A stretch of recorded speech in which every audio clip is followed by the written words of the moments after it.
And we are live. Hello, everyone. Shut the window because it gets a little noisy.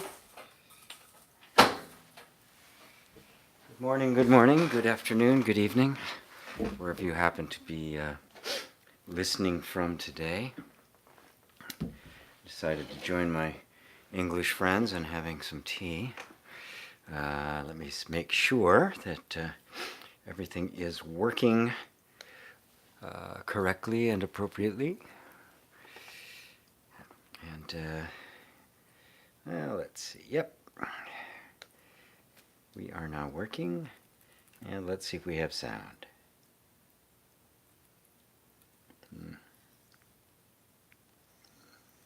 And we do. Perfect. This is my computer here that I will be getting to. Sounds clear. Very good. Very, very good. Well, welcome everyone. Welcome to Satsang. Like and share this. Let's see if we can get a lot of people to stop in and join us in this conversation. Conversation which I always like to point out I think is the most important conversation going on in the human kingdom. Let me lift up the microphone a little bit so it's not right down in the picture. Remember, that's what satsang is about. Satsang is simply communing with your own deep inner truth. That's what this is about. This is what we're here for. To me, we're here, the whole purpose of life, the meaning of life, is happiness, to be happy. I can't imagine there being any other reason why we would do it. I mean, we certainly don't want to do stuff to become, sad or angry or conflicting. We all seek happiness that isn't a cheat.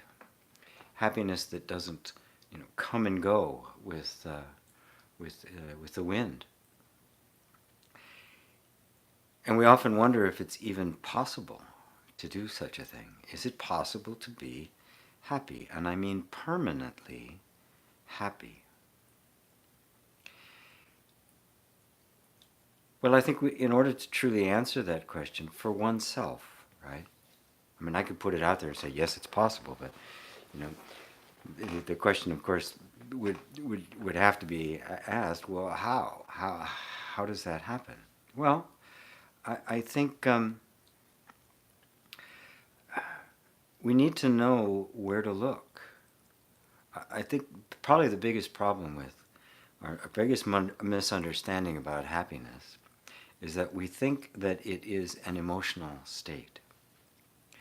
So you'll hear somebody, some spiritual teacher or the like, say that they're happy, right? That they're just happy, right? And maybe they even look happy, and they put off the happy vibe. That doesn't mean that there's this constant emotional high. For most people, that's what it means. And what most people mean by happiness is that feeling you get when one of your desires is fulfilled. But that feeling doesn't actually arise from the fulfillment of the desire. What actually happens is that when you have a desire for something, and you're very personally attached to that desire, there's this underlying belief that if I don't have this desire fulfilled, I won't be happy. And that literally, that thought, all by itself, creates the state of unhappiness. It makes our inner state of happiness dependent upon some circumstance. If that circumstance should happen to be fulfilled, that gap temporarily closes. And what we feel is, in fact, the natural inherent happiness that's there all the time. At first, it's an emotional high, right? But then it kind of settles into a into a contentment, like a really good relationship, right? At first, you love, birds are singing, and dolphins are jumping, and rainbows are everywhere, right?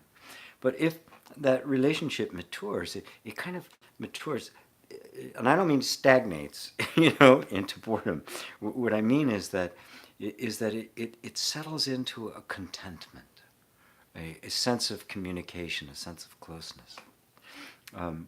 If it doesn't do that, if you try to maintain it as a high, you'll eventually burn out, and you'll go somewhere else. So this is the nature of happiness.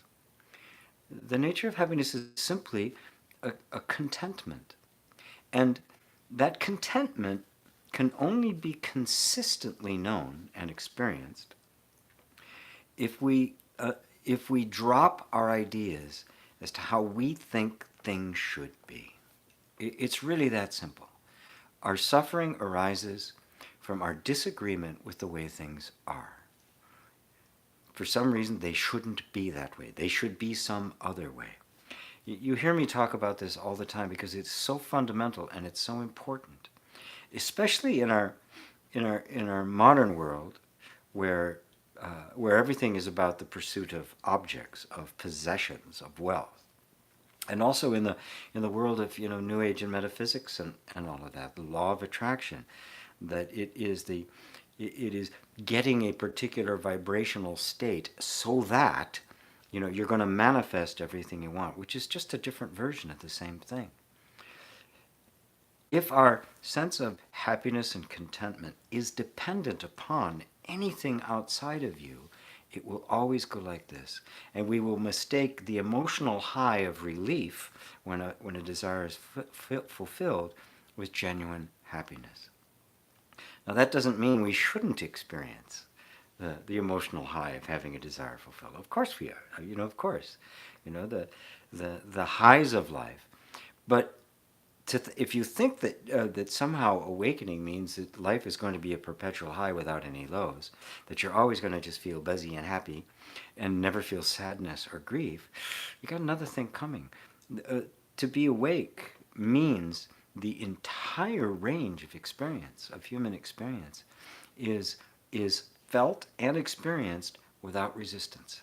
That's all it means.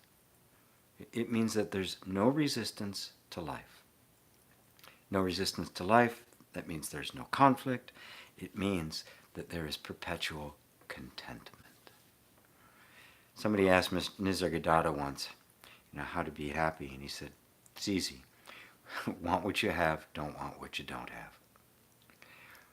Now, to take that a step deeper, I think the thing we need to be willing to do is to look at ourselves, to look at the one who claims to be happy or sad. That's what satsang really is all about. I'm not really interested in talking about how to manifest what you want, although there's ways in which you can do that. I'm more interested in the question, well, who are you? Who is it that is having the experience of a desire or a want arising? Who is it that has the experience of an emotional high or an emotional low? Who is it that has the experience of feeling separate from happiness, and then feeling that experience of being happy? Who is that? Because to me, that's the biggest question. That's the most significant question. Not how do I achieve something in my life, but who is it that's attempting to achieve? We never look at the subject. We look at the objects. We even look at the verbs. We never look at the subject to ask the deepest question. Who am I? And that's why I always want to point you back. And I'm really glad to see questions popping up already. We always look at the doing and what gets done. We never turn around and actually ask the question, who am I? And so I always want to point you back to that. And I want to point you back to the most fundamental, simple, and self-evident thing you have. And that is simply the sense of your own existence. The fact that you are self-aware existence. that you are conscious of my voice, of the room around you, everything going on. There is something that is cognizing everything. That is where our attention goes, because obviously, is that not you? Is that not the place from which you are looking? And also then notice that that never changes. It never fluctuates. Our feelings will fluctuate. Happiness will seem to come and go. All sorts of things in our life seem to come and go, but the cognizing itself, the essential consciousness that recognizes something has come and something has gone, that has never, ever changed. And I always like to make the point, if you really want to find happiness that doesn't come and go, you have to anchor it in something that doesn't come and go. We have to find that which does not come and go. Oh, lots of questions already, which is really, really wonderful. Thank you all. Inner Aesthetic says, sound clear? Thank you. Arby says, hi. Hi, Arby. Patang says, hello, dear GP. Hello, Patang. Eva, namaste, GP. Looks okay. Greetings from Poland. Thank you. John M says, hello. Was hoping my notifications were working for your channel. You have a smiley face, so I'm assuming they did. That's great. Paramjit says namaste. Hello, Paramjit. Thomas, hello from Lithuania. Hello. Pastor JC from Namaskar. Not from Namaskar, but Namaskar. A different way of saying namaste. Pastor JC, it's funny. Daryl Sanders, GP, my man Daryl. Checking in from the DCMD area. Wonderful. John M. Our first question. Good. With no me, how do we reconcile discipline, goals, willpower, etc.? I find when I was a self, I had a lot more ability. Any insights? Thank you. Namaste. Do not attempt to change anything you're doing. Allow yourself to be changed. Allow a developing sense of the truth of your being to infiltrate and kind of repopulate all of the normal feelings. I mean, your goals will change, but setting goals isn't going to change. Do we not have goals? I have goals. Right? The big difference is I recognize that all goals, aspirations that arise, are not personal possessions of mine. Any more than, somebody else's car on the street is a personal possession of mine.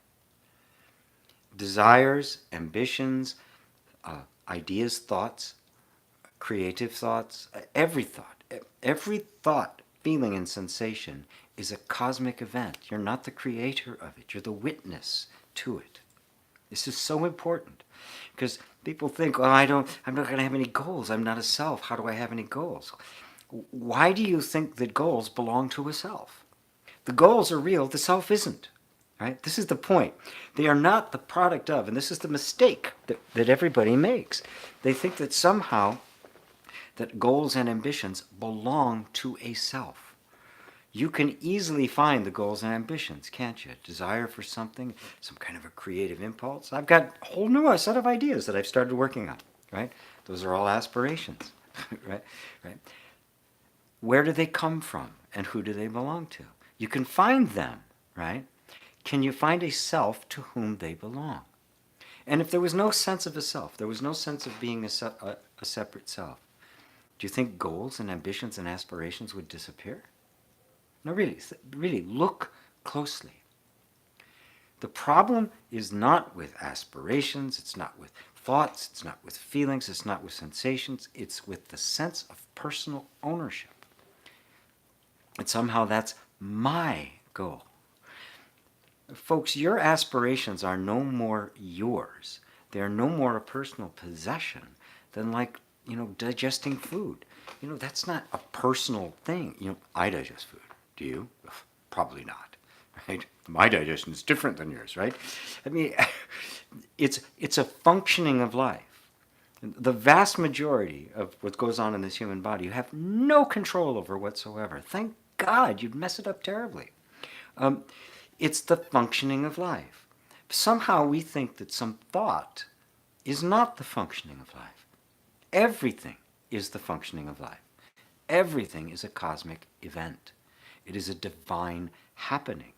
It is not a personal possession. The dissolution of the sense of there being a person is not the dissolution of goals and aspirations and loves and fun, right?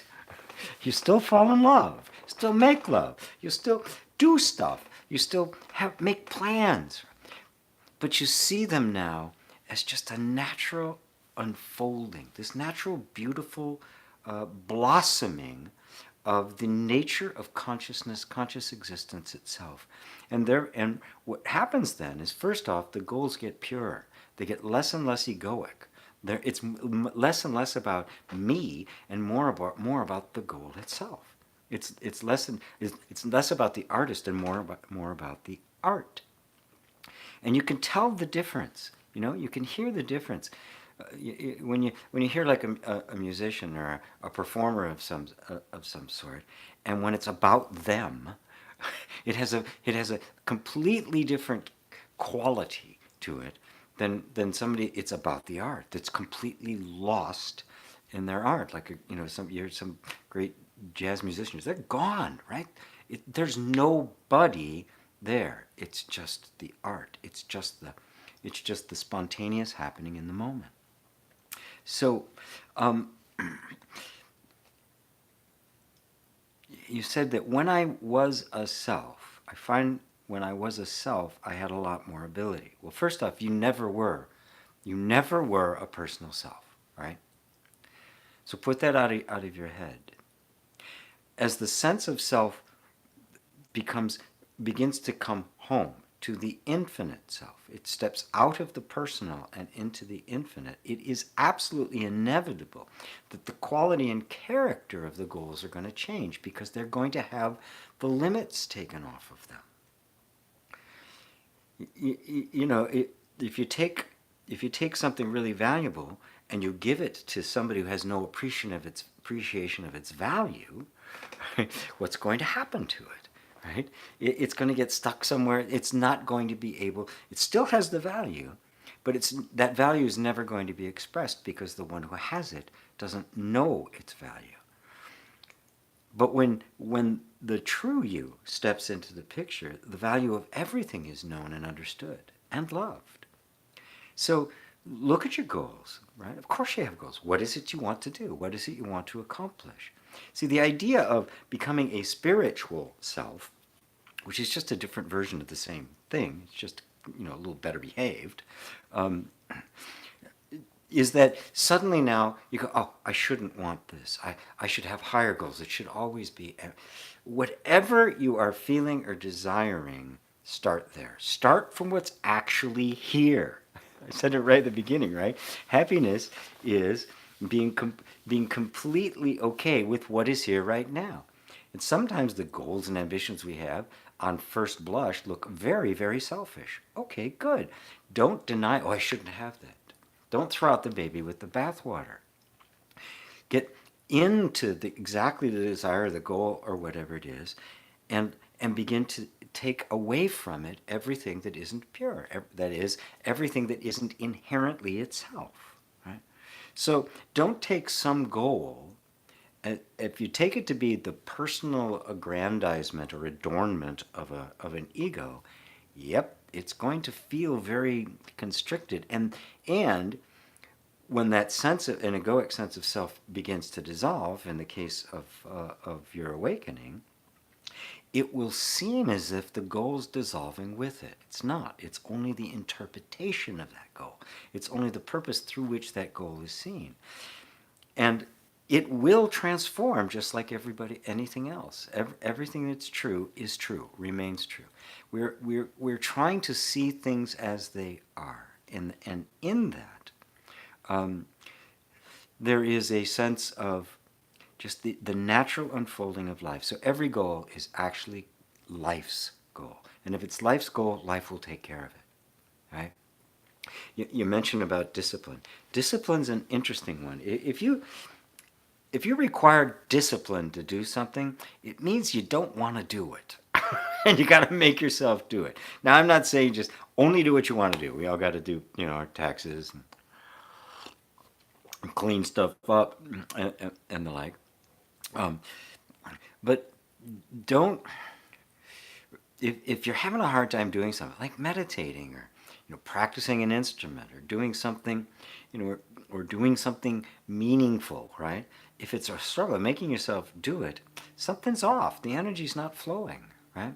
There's some conflicting ideas as to what should be happening. There's some inner conflict around it. So take some time, be with it. Let it develop. Let it become more pure. So there's less and less discipline required and more joy, more and more enthusiasm. I meditate a lot, but it's not because I have to.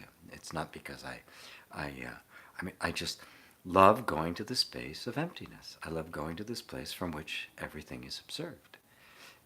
So did Christ. That's what it meant when it said he went up by himself into the mountain to pray. The mountain represents that deep place where you're completely alone with the truth of being, which it means to be alone with God, being alone with the reality of your own being. And in that emptiness, and then of course he would always come back down from the mountain. Miraculous things would happen, but he went up there a lot. So does that help there, John? That assist you? Rohan Scott, hi there. Rohan from South Africa. Wonderful. Hi, Rohan. 10 p.m. there. GP, curious, what is your take on autism? Greek word means autos, which means self.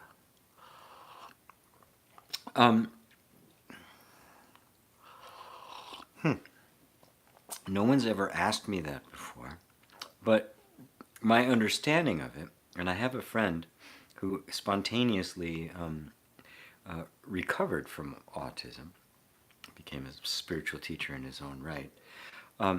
And he described it as simply this feeling of just being like locked in a prison. You can't get out. You can't express. You can't feel. You can't interact. It's as if there's walls all around you. I think it's an extreme example of what we all experience. That is the nature of the egoic mind. It is a little prison in which we have ourselves. And as long as I'm identified with that mind, my capacity for interaction, my capacity for communication, for intimacy is seriously hindered. So I wouldn't see it as a certain isolated condition among certain people. I would see it as one of the characteristics of the egoic mind. In some cases, you see it very extremely. In mental illnesses or multiple personalities, you will see it. What we all experience, which is the ego, is not stable. It is not a thing. It is not, the you take yourself to be is not a thing that is stable. This is what I am. It's changing constantly. It's hopping from one thing constantly. It's grabbing onto things to hold on, to take a position, to make itself feel stable, because there's no stability in it whatsoever. So autism is kind of the other end of the spectrum, where you feel cut off. Do you ever feel cut off from the people around you? Do you ever feel like there's a wall? Do you ever feel like there's things blocking you from fully expressing yourself, especially expressing your love? Do you find yourself denying compliments? Do you find yourself kind of backing away when you're really seeking affection? Those are all the walls that in an extreme form we would call autism. So that's really all I say. I mean, I'm certainly not an expert on it. All I know is what I've observed and what my friend who spontaneously recovered from it told me about it. So hopefully that answers your question. Chris Skills, hello, Chris. Hello, GP. Can you talk about non-doership? There's no actual doer of action. Who is it who goes to the gym, talks to friends, goes to work? Is that just happening? Doesn't awareness ever play the person? Chris, doesn't awareness ever play the person, or does consciousness just perceive and that's it?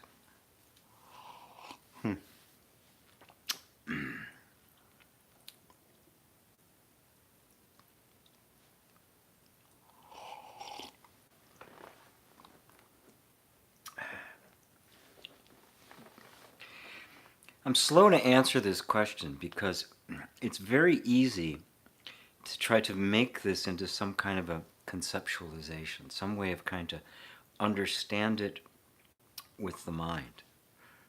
Let's go back to the fundamentals. You are consciousness. You're not a person.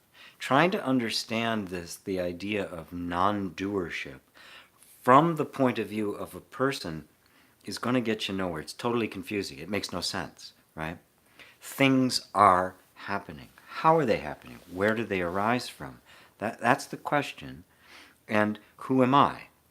The one that's experiencing them. Now, nothing can arise without someone there to experience it. You cannot have an experience without you being there to experience it. So, when something comes up, let's say, you suddenly get this idea, I want to go bowling. I don't know why in the world I thought of that. I've bowled since I was 12. I want to do something. I want to go to a movie, right?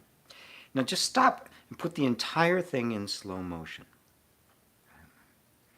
There's simply consciousness. You're there. You're consciously aware. There's things going on. And a thought arises. I want to go to a movie. There's a feeling behind that, right? Some kind of a desire has arisen. Now that feeling or that desire that has arisen, it's not announcing itself as I want to go to a movie. It's simply a feeling that rises first, right? The feeling always arises first, some kind of thing, a sensation or something. And then there's this thought that says, I want to go. And then there's a sense of this being my desire, my thing, right? And then from there arises the sense that I am doing it, right? Now, let's not try to dismantle the sense of doership by intellectually. Let's actually look. What's actually happening? Consciousness is present. Some kind of a motivational impulse happens, which triggers thoughts and explanations. And eventually, if it has enough energy, the body responds and implements it, goes along with it. Right? Now, where's the you? Where's the doer in this? Right? Did you create the desire? Is there somebody there? Go back to the beginning of the desire. See, was there somebody there who created it? Or did it simply just arise, gain some momentum? And then there was at some point, a choosing thought, a thought that arises says, I'm going to do that, right? Now, who's that I? There's no problem with things happening, with things arising, right? But is there an actual doer of them? Is there a creator of them? Or are they simply naturally arising? Now that doesn't put you out of the picture. You're clearly there, right? Because none of this could happen without you being consciously aware of it. Without a consciousness there, none of this exists. There's no impulse without consciousness. There's no motivation. There's no thoughts. There's no feelings. There's no experiences, right? And so off you go. That is, off the body goes, right? Which has this experience, an experience that could only be experienced by consciousness. Right? You had the experience. Oh, memory, this is great. It's wonderful. You have the experience of the event, the adventure or whatever it is, right? And there's an emotional thing, and then it's over, right? Now, where are you in all of this? The whole thing went through all of its gyrations and motions and all of the things that happened, and have you changed at all? Did you actually do something? Did you invent something? Did you create something? Or did an experience simply arise, play itself out, and then dissolve? You need to look closely at that. The idea of there being somebody doing stuff is so deeply ingrained in us. And it's the heart and soul of the egoic mind. I did that. But when you look really closely, you see that the I did that is simply a thought. Did you create that I did that? Did you choose it? I mean, if you chose it, it means you had to be there before the thought occurred with the thought to say, oh, I'm going to choose that thought, right? I'm just inviting you to actually look at what's happening. And you'll conclude from yourself that the sense of a doer, and there is a sense of a doer, does not mean there is a doer. There's definitely a sense of a doer, isn't there? But just because I have a sense of something doesn't mean there's an actual thing there. It just means I have a sense of it. I have a sense of being in this body. But I'm not actually in this body. I just have a sense of a body. Right? So there's a sense of a doership, and there's a belief that there is a doer. But when you look really closely, you can't find one. Where's the doer? Where's the doer in this body? Right? Is the body itself the doer? Is the body who you are? Buddha said there's a road, there's a walking on the road, but there's no traveler. If you look at walking on a road, what do you see? You see trillions of cells kind of operating in a unity, although they're many operating as one, and they're just kind of moving down the road. That's what you're actually seeing. Now, is there someone doing that? The more you look, you'll find that the doer, the one doing, is a projection of the mind on what in fact is simply life happening. And you are the witness of that happening, believing the thought that says, I am doing it. Go back to before that thought even arose, I am doing it. And can you find the doer? So this becomes a matter of really deeply looking for yourself. Not intellectually, I don't get it. You can't get it. The mind can't get it. Because the mind is projecting the doership onto what life is doing. It's projecting the sense of a person, an individual self-being, doing things, having its own volition. But when we really examine it closely, we can find the actions, we can find the thoughts, we can find the impulses, but we cannot find someone who's actually doing it. And then we discover the someone is simply an image in the mind, a sense that has been projected on the universal singular functioning of life. Life functioning as a single thing, the ultimate in unity, the many operating as the one. Does that help, Chris? Please let me know.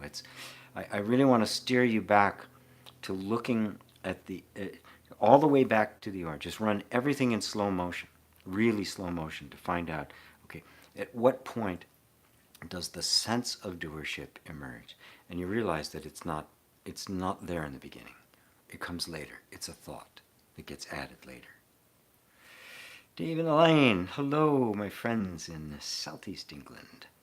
There we go again.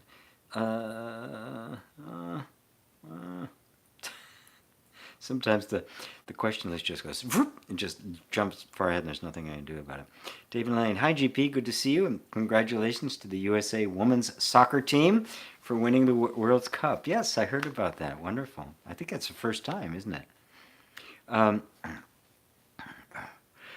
Thomas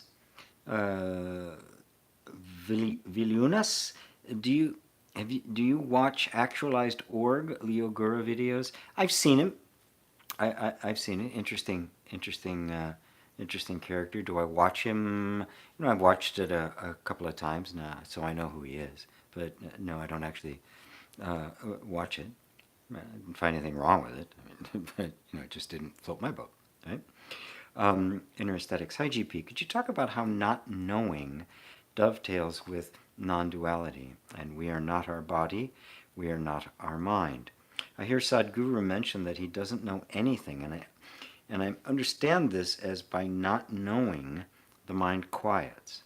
Thanks. You're very welcome. Yeah, if you try to look at the spiritual idea and the spiritual truth, really, of of not not knowing, it's very confusing. It's like saying I know everything, right? It's it's very, very confusing to the mind, right? And the problem is the word knowing, right? When we talk normally, when we talk about knowing something, we're talking about objects. We're talking about a subject-object relationship. You know, me sitting here have this cup. I know this cup, right? It's even good, a cup of tea. It contains the tea. But all that means is that I have a way of describing it. I have knowledge about it. But the ultimate knowledge is non-objective. To know yourself, you can't know yourself as an object because you can't step outside of yourself and look at yourself as some kind of thing and then describe yourself, right? You can with the body, you can with the mind. Anything you can experience, there's a subject-object relationship. And so I can describe my thoughts. I can describe this room that I'm in. I can describe this body, right?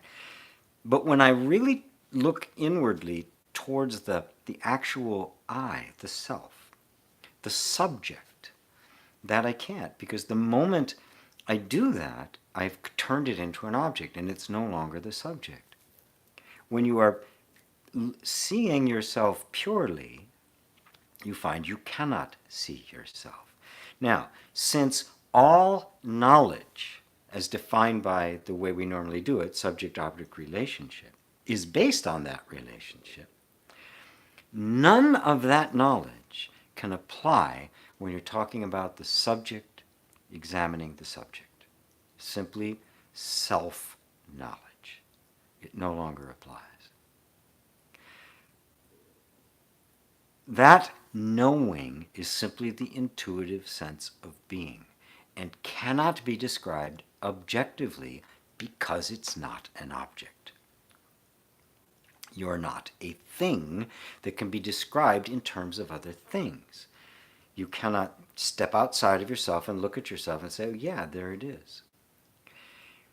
So when they talk about not knowing, right, or I know nothing,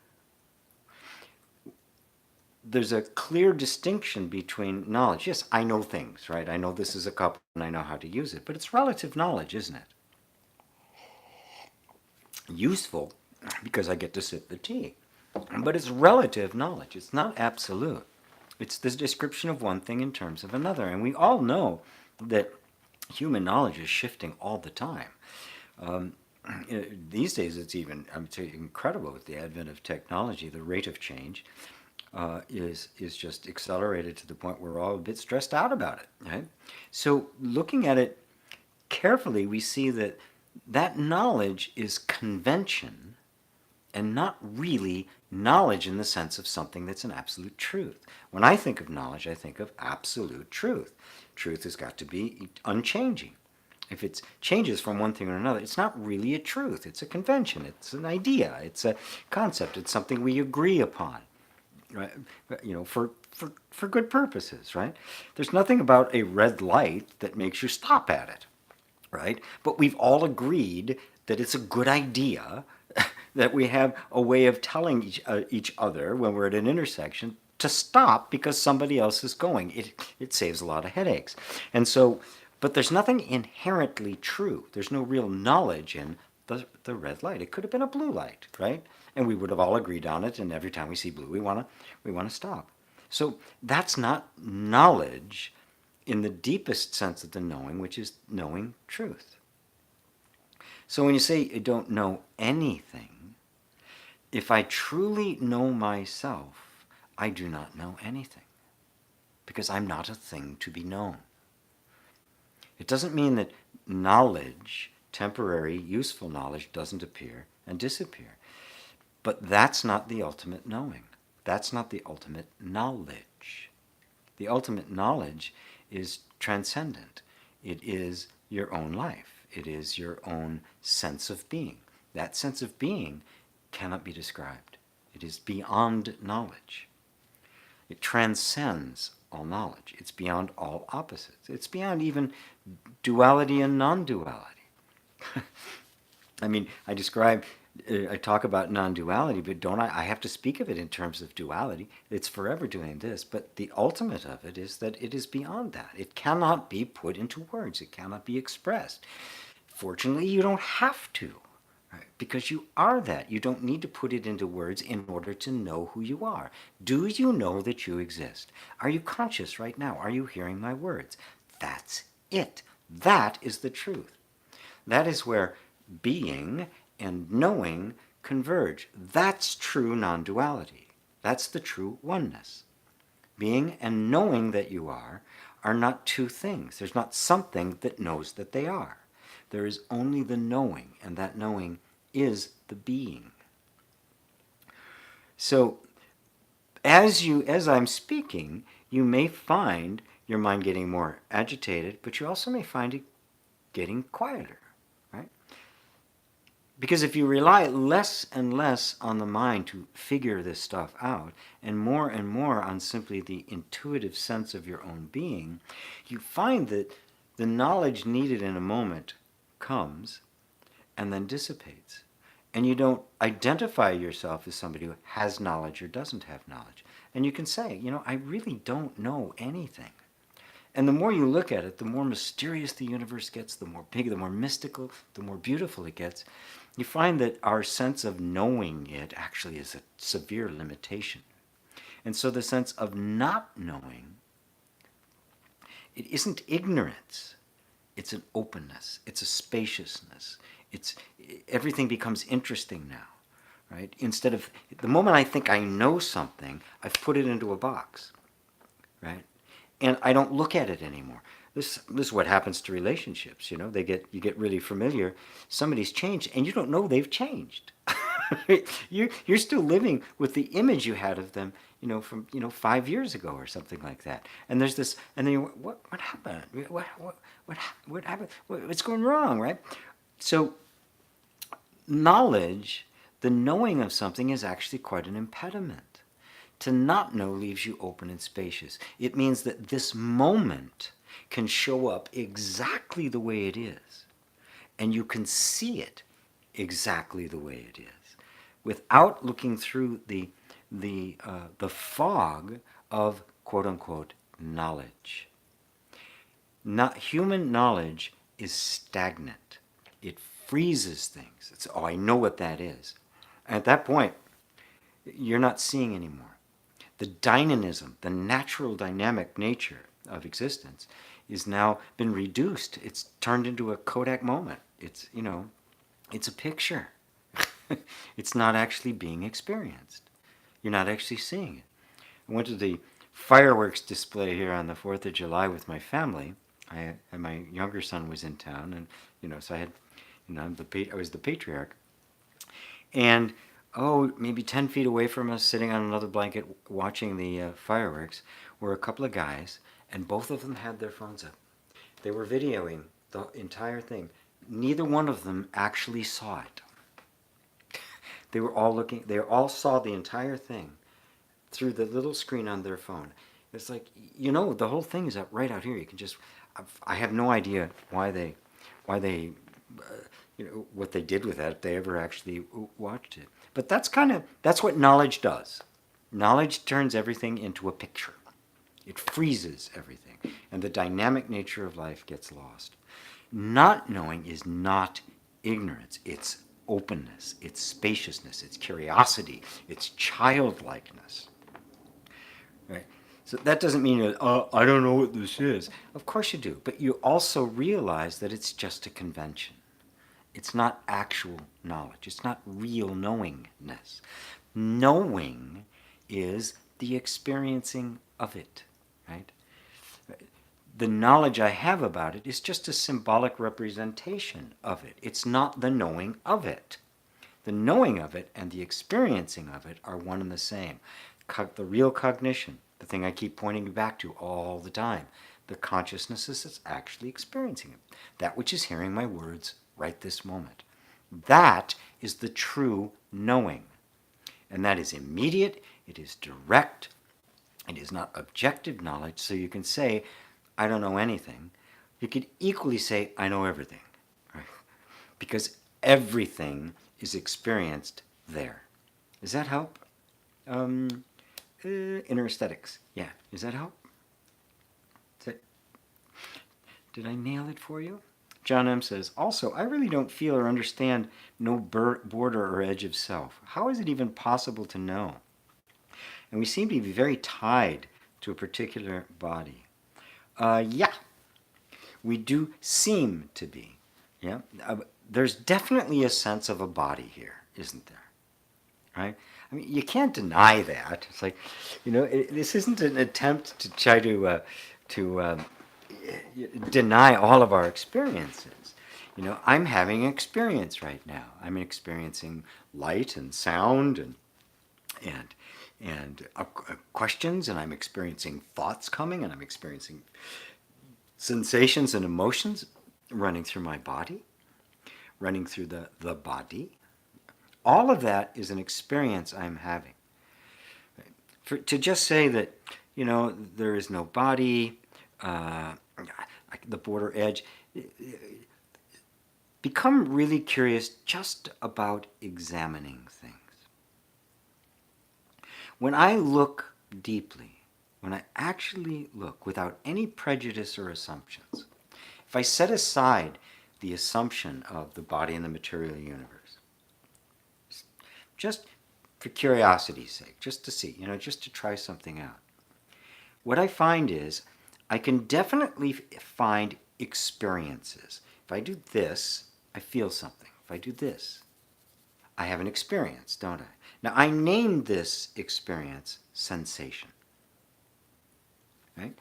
And that because it appears to be coming from outside of the body. It's an experience of something being sensed by a body. Now, I look more closely and I find, the only thing I know about the body, if I put aside my knowledge, right, what I know about the body, the only thing I actually experience is what I call sensation. I have this experience. There's this, I call it a feeling, and I'm using the word feeling, but I don't even need the word feeling or sensation or anything to have that experience, right? So I look really closely, slow the whole thing down and go, okay, what's actually here? Well, what's here is the actual experience itself. If I do this, I feel that. That's all I experience. Then I notice that I assume that there's some kind of physical body here that is producing that experience. But I don't have any evidence of that. I only have this, which means I am building an entire cosmology to explain this. Are you following what I'm saying here? That the idea of a body is an interpretation of the experience. The experience I can't deny. The origin of that experience becomes questionable. I recognize that the idea of a body and a material universe and senses and nerve endings and all of that kind of stuff is a conceptual model to explain this.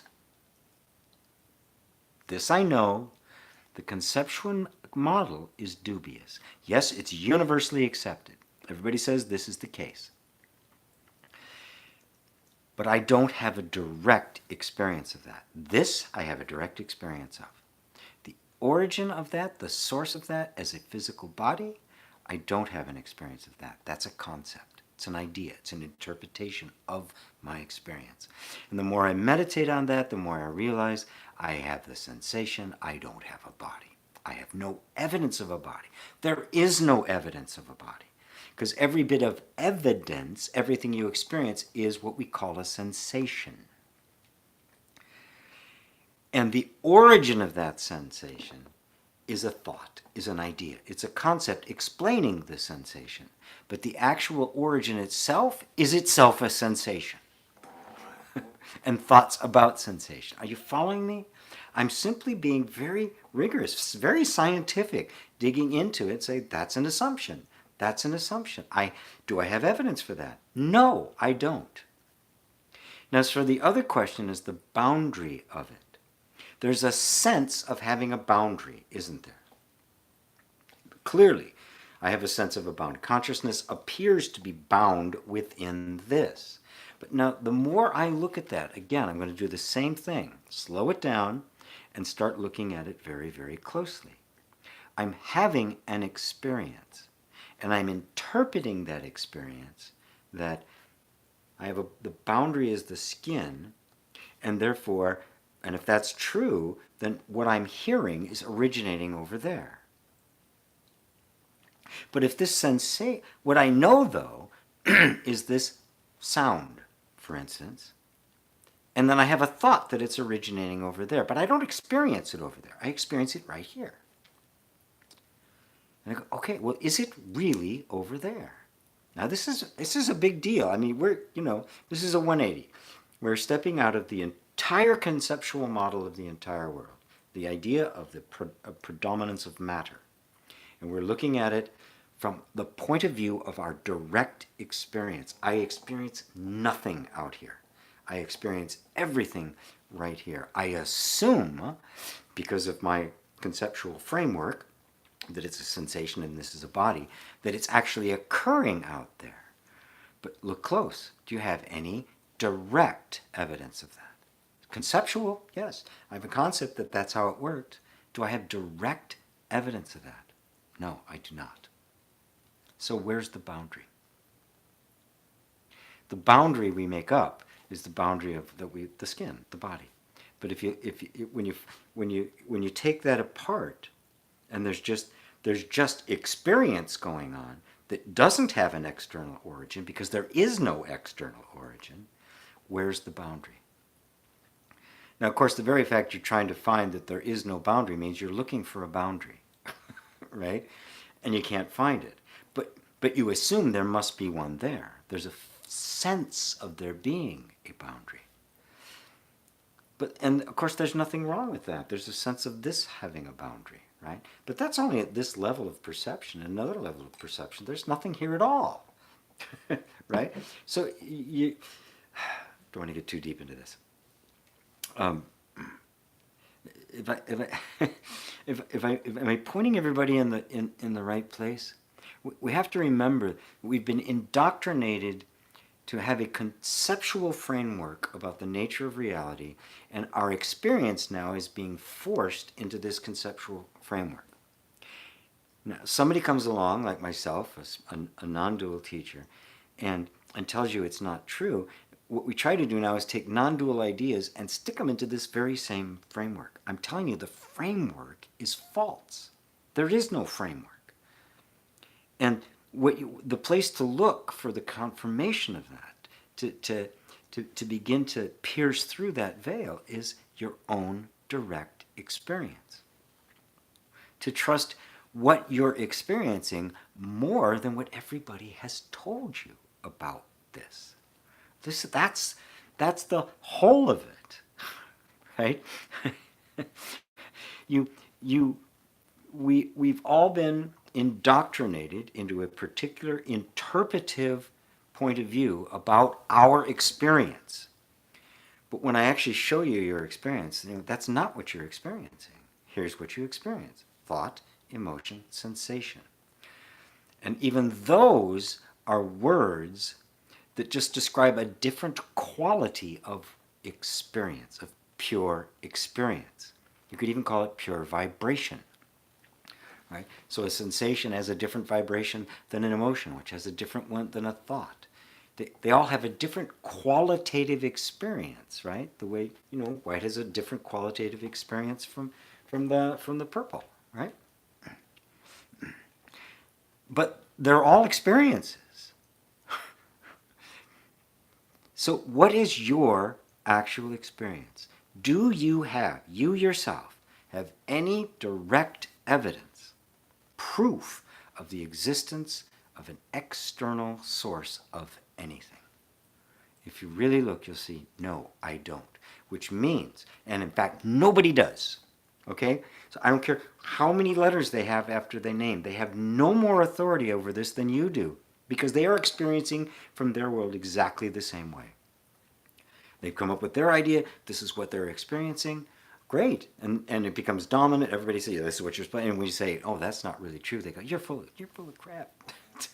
I hear that a lot. This is all non-dual teachers do. But all I do is say, well, look for yourself. Look for yourself. What is the nature of your own experience? Drop everybody else's interpretation. Drop everything that everybody, including me, everything, and go, what am I experiencing?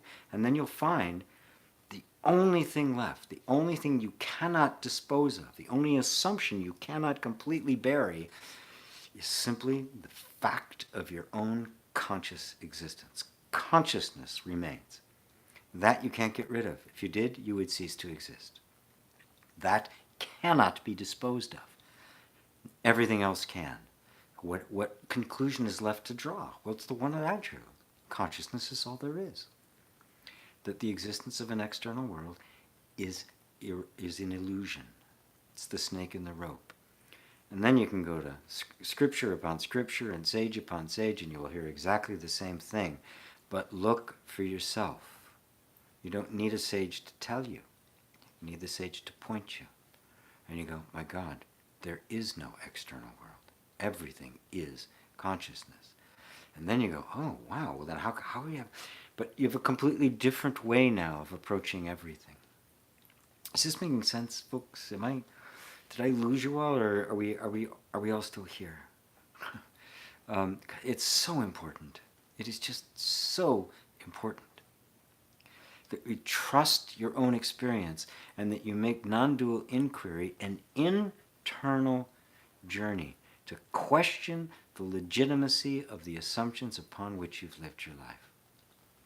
That's what this is an invitation to.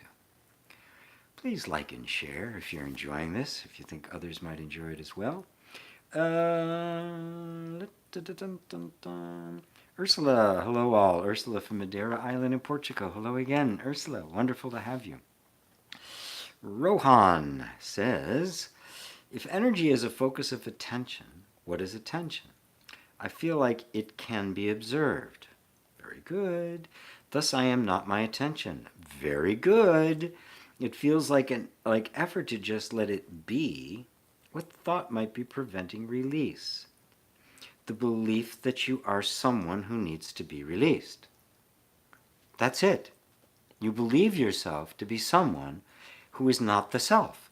There's a self-image of somebody trying to get to the self. That's the trap. There isn't one. It's a thought. You are the self. You are pure conscious. Are you not conscious? Are you not hearing my words? Well, who do you think that is? And so there's an idea of this self that's striving to become aware, pure awareness, to become pure realized. Well, who's aware of that? Is that not happening in front of awareness? Is that not being perceived by consciousness? The entire thing is taking place right now, right? So consciousness is set out on this path to find consciousness. Damn it, I'm going to find it this time. This time for sure. You're absolutely right. Attention is not the self. It is something that appears to the self. It's just whatever happens to be appearing in that moment and the world in which it's happening. Right? That's all attention is. But yes, you're aware of you're observing the attention. And you know what? When you quote unquote are distracted, that is, attention wanders away from some place that it used to be. Do you not notice that as well? Oh, it's just I was distracted. Well, no, you weren't. You saw the distraction. The awareness was still there. The pure, empty, original, real self is still there. Right? What thoughts are preventing its release? The thought that I am somebody whose release is being prevented. That person doesn't exist except as a thought. Is that helpful, Rohan? It's right to the point. I can't get I can't make it any more direct than that. Right? The thing that separates us is the belief we're separate. I know. It's a cosmic joke. Oh, I love this. Isn't this fun? David and Lane. Hi, guys. As there is only one consciousness, then the same consciousness is modulating through all living things. So are non-human animals capable of realizing the self, or are they already a pure expression? The mistake you're making is subtle.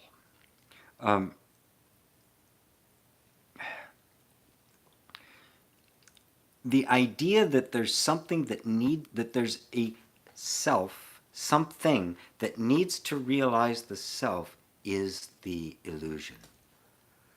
Is that not being realized? Is there not awareness, awakeness, that is aware of the sense of somebody becoming self-realized or an animal being self-realized? Right? Is it not the same? Right? So there's no animal to be self-realized. There's only self-realization manifesting as itself. Right? And the thought that there's something that isn't realized is itself realized. Is that not something appearing to awareness? Oh, come home, guys, come home. All of it's happening in front of the awareness. And we think, oh, where's the awareness? Where's the awareness? I don't know. Where did I put it? Where is it? Over here? Is it under the Buddha? Where's the awareness? It's all happening right in front of the awareness. And this thought arises, oh, I've got to become realized. Well, who's that I? It's just a picture in the mind, right? So animals, everything is in and of and made of consciousness. It's not something that is separate that can then realize that it is consciousness. The idea that there is anything other than consciousness, right, that's what is awoken. That is what you awaken to. Consciousness awakens to itself, not something awakens to be that thinks, now I'm consciousness. Consciousness, awake, oh, I'm here, oh, it's me. It's always been me. I've always been right here. Quote Nisargadatta, having never left the house, you're asking for the way home. This is the essence of it. You are that. Right? There's subtle ways in which the mind goes, yeah, I know, and then I'm going to realize it. Well, to whom is that thought, I'm going to realize it later, appearing? To something other than consciousness? To something other than awareness? Right? Where is it appearing? Who's seeing it? Is there something other than awareness that's aware? So we've got two. There's one over here and one over here. And this awareness over here is looking at that awareness over there going, are you really on awareness? Is this sinking in, guys? Is this piercing in? I know I'm being really direct today, but it feels right. Eli Jen says, noise and pressure. I may need a little bit more information there, Eli. Which, David and Elaine, are they already a pure expression of consciousness as they do not have a defined sense of a separate self? They do not. Animals do not have a defined sense of a separate self. We project it on them. So they don't need to, right? There's not an entity there that needs to awaken. There is no entity. There is only awakenness. Is that clear? Right? Completely abandon any idea of separation because it's not true. In order for there to be separation, you have to literally create someone who is separate and then believe they're real. And then you believe them into existence. And say, oh, this is who I am. And now you become a seeker. I'm striving. It's like the a character in a movie searching for the screen. Right? You are the screen. You wouldn't be here if you weren't the screen. Chosen one. Hey, buddy. Oh, high quality content. Oh, thank you, Eli. The chosen one. Hey, GP, what do you think? 1 to 2 longer sessions of meditate. 1 to 2 longer sessions of meditation being, or lots of small ones every day.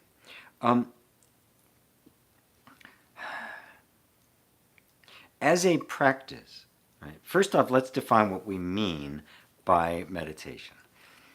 Right? When I say meditation, what I'm talking about is the constant referencing back to the consciousness that is aware of everything, and the noticing of how within consciousness are arising ideas that somehow you're something other than consciousness.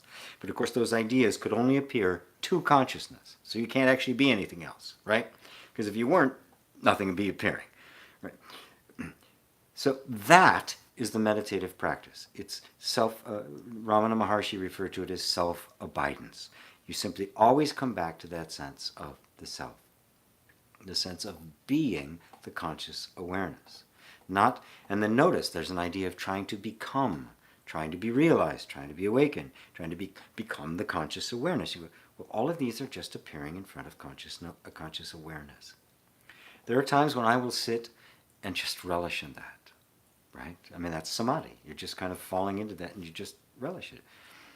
But it happens all spontaneously during the day, constantly. As I get distracted, get into something or something it requires, but then there's this sense there that, oh, right, well, this is just happening. And the sense of detachment is there, right? It's not stopping at detachment as this isn't important. It's just, this is happening, right? And I'm aware of it happening. You cannot have one without the other. They're one. They're a unity. They're a singularity. Now, somebody really early into the whole non-dual thing, or even for a period of time, to spend some concentrated time doing that, I think is extremely valuable. You can even do things like set a timer, which will remind you, because you can find yourself off in 1,000 places, right? Easily distracted. Oh, that's right. Completely wrapped up in the story. So setting a timer for 5 minutes or something like that, dang, to remind you, oh yeah, coming back to here is good. But you'll find what happens is there's less and less need to be as rigorous about it, and is about clearly defined, and it just continues to happen more and more spontaneously because it's who you are. You're simply becoming aware. Consciousness is awakening to its own nature. That's all that's happening, right? So, I myself early on spent many hours in meditation. Did I need to do that? Probably not. I didn't know what I know now, right? Did it contribute? Obviously it did, right? So how can you deny it? What's important is not, if you're sitting chanting Om or something. What's important is what's actually going on in what we call meditation. Right? Meditation is simply the bringing of attention back to the place of pure awareness, and notice that that's always there, and that everything that happens can only happen because that's there. And then you'll become really adept at noticing how there's this feeling of wanting to become someone that is meditating, right? That wants to become somebody who's striving to wake up. And you'll notice that all of that are just basically thoughts and images and feelings and the like arising in front of awareness. And that's the true self. And that's where the sense of self, the sense of I, detaches itself from the body, from what is being experienced, and begins to live, become established in what is actually having the experience. And what's having the experience is consciousness. What's hearing my words right now. I try to keep it that simple. It is that which is consciously aware of what's happening. Even consciously aware of all the thoughts that try to define what that is. It's a body, and it's a matter, it's a brain, it's a neocortex, it's a frontal lobe, it's cosmic dimensions and all of that. Yeah. What's aware of all of that? That awareness, that's all that matters. It's simple, it's always there, it's plain, it has no moving parts. And yet everything else, nothing else could happen without it. You wouldn't exist without it. You'd simply not exist without conscious awareness. It wouldn't matter what all this stuff was doing. So you are conscious awareness. It's here all the time. You've never been anything else. And everything else you thought you were was being perceived by conscious awareness. How's that? Does that help you, chosen one? Love that name, by the way. Sarah Sands. Hello, Sarah. IG, great to be here from France. Hi there. Oh, love that woman. David Elaine. Oop. Oh, again, it skipped forward on me. Come on, where are you? David, there is the wonderful anecdote when Ramana Maharshi declared that Lakshmi the cow, who lived at the ashram, had realized the self. Lovely story. Yeah. From the point of view of our relative experience, there is a Buddha story, right? There is the Buddha referred to personal realization of Buddha knowledge. The paradox is the realization of Buddha knowledge is that nobody has ever realized Buddha knowledge. Buddha knowledge has simply realized itself. It's the grand paradox. Like the Bodhisattva vow, which says that all suffering beings are numberless. I vow to save them all. And having saved all beings from suffering, no being has been saved. It's the paradox of nirvana. Right? Yes, there'll be a beautiful story of realization, and at the heart of that realization you realize no one has ever not been realized, because there's never been anything but conscious awareness. There couldn't be. Look closely. There can't be anything else. Please like and share. I always have to remind people to do that. It's very helpful. Robert Hill. Hi, GP. I took your advice to face the anxiety. Thanks a lot. I do have my pills just in case it gets too much. Is it old anxiety, or do I create it every day? Wow. Well, it depends on how you look at it. You know, sometimes I'll be working with somebody and you'll see that it's an echo of the past. All it is, but at the same time, even though it's an echo from the past, it is being created in this moment. Obviously, you're feeling it now, right? Now, the reason it gets felt is because the nervous system, because of events that took place in the past, took a position. And that position was, I'm in danger. Matter of fact, I'm always in danger, and it's best for me to be hyper vigilant to avoid something, because it's going to happen. I mean, I went through that. God, I used to have anxiety attacks like you wouldn't believe. Because I really was in danger. My mother was nuts. She was batshit crazy, right? And so I never knew what was going to happen. So I was always on edge. I was always vigilant. I could never relax, right? So that anxiety, that anticipation of something going wrong was not imaginary. There really was. And it would be any moment now when that other shoe would drop. My nervous system simply got trained into a place to anticipate it in advance. It had to be ready, right? That's what anxiety is. You're ready for what might happen. Even though it hasn't happened in ages, it's highly likely it's never going to happen.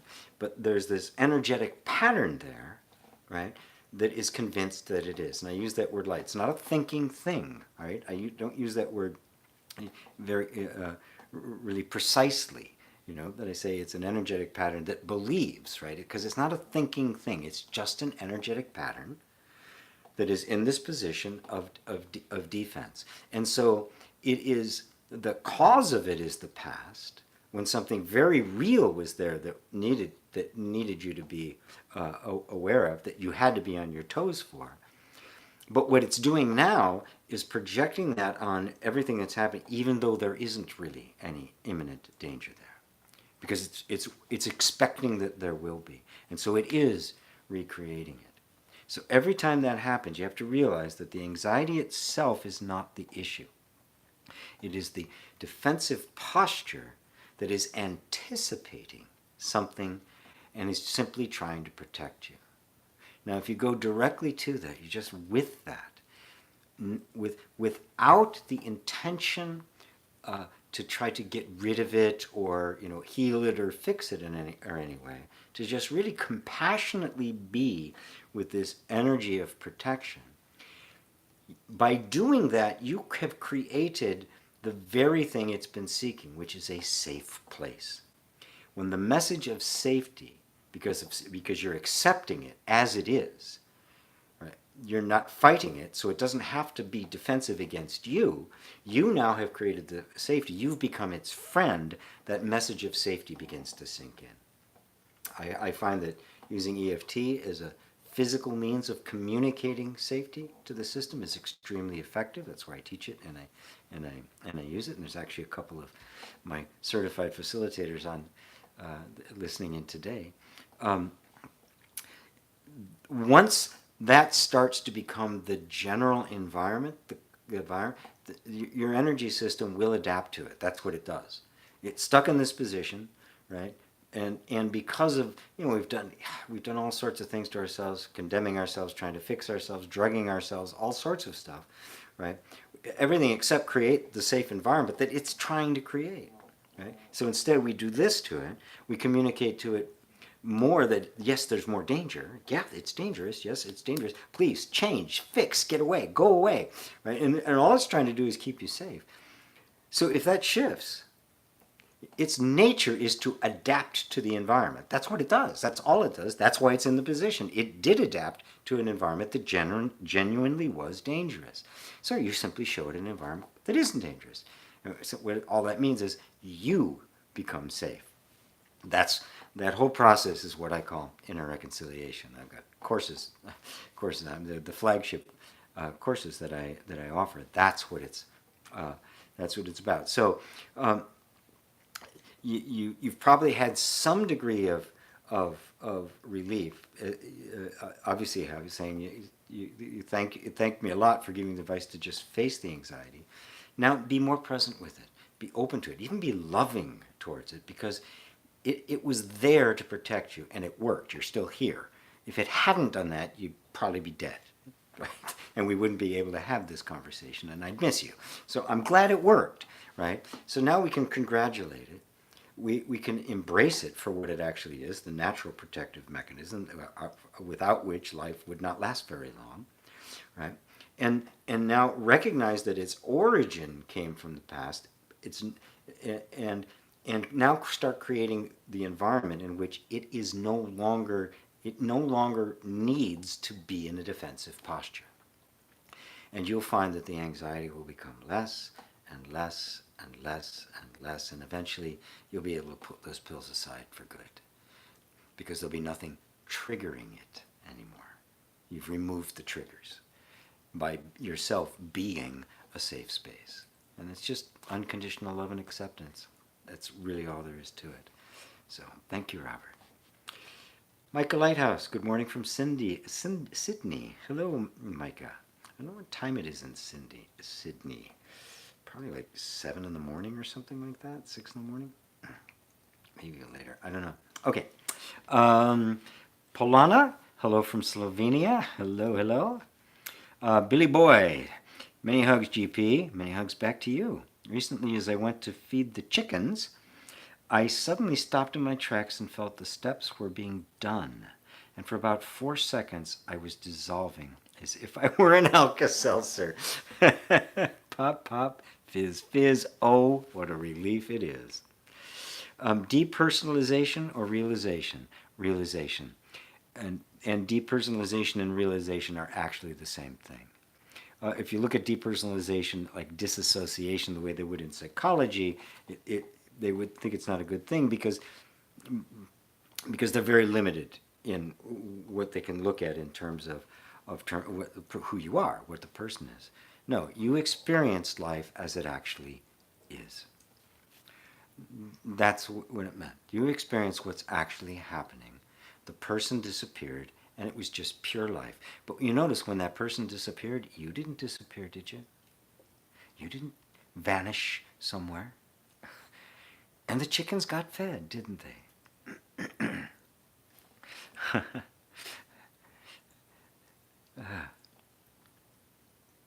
I like that. Dissolving as if I were an Alka-Seltzer.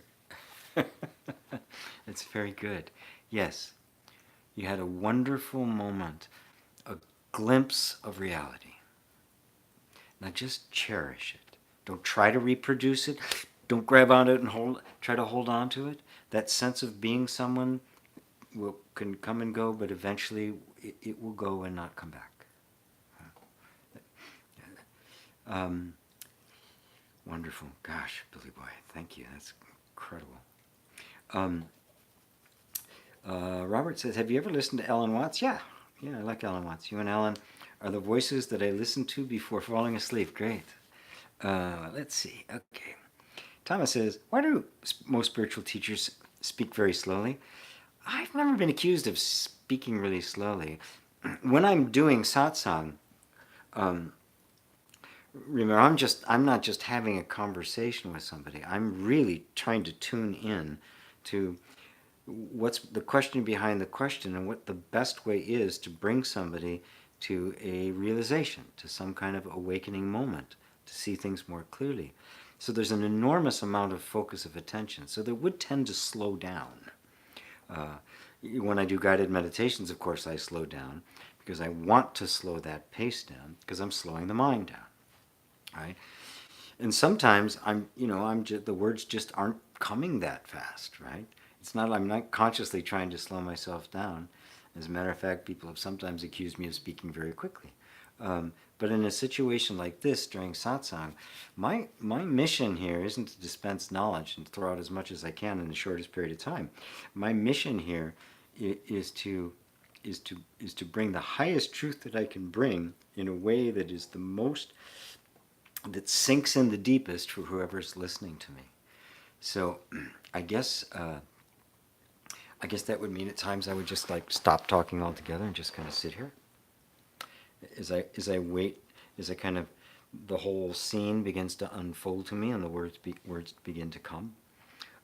So I didn't know. Do I talk slow when I'm doing satsang? I assume that I talk slower. Yeah.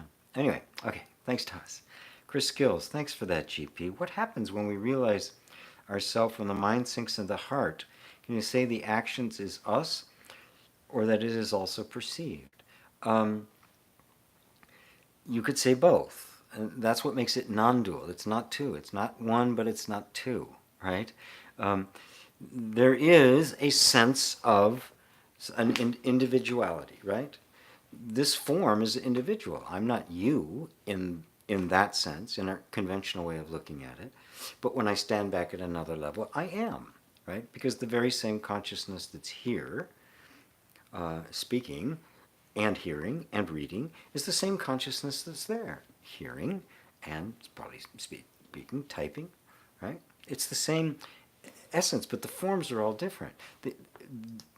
That individuality, it's kind of a selfness, right? A beingness. Everything, it reflects the beingness. So this form reflects the self, but is not itself a self, an inherent self.